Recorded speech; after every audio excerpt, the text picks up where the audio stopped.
Hello, I'm Abhilash Narayan, investment strategist at HSBC. Welcome to the latest edition of India Brief, where we discuss our latest views about Indian equities and fixed income markets. While the weaker monsoon rains still needs to be monitored, we have upgraded our GDP growth forecast for FY27 to 6.3% from 6% previously.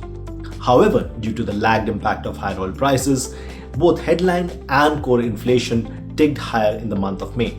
We expect inflation to be 5.1% in FY27 with a few monthly prints of potentially above 6%. As a result, we do expect the RBI to retain its focus on curbing inflation, and we expect the central bank to deliver 25 basis point rate hikes in the last quarter of 2026.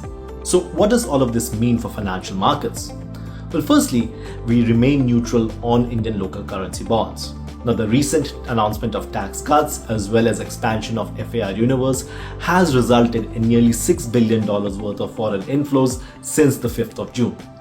The lower oil prices also reduce the risk of fiscal slippage and higher bond supplies. So while the overall sentiment has turned marginally positive, the risk of RBI rate hikes leads us to view the risk reward as largely balanced at the moment. We also retain our tactical underweight stance on Indian equities.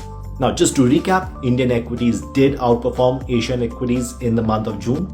However, from a relative perspective, other North Asian markets continue to offer cheaper valuations, higher earnings growth, as well as exposure to AI trade.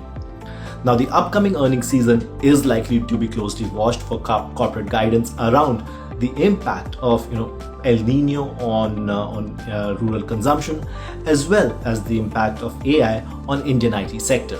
So for now, we continue to favor a more defensive stance. We prefer large cap stocks over small and mid cap stocks. And from a sector perspective, we prefer more domestically oriented sectors such as the financials as well as industrials.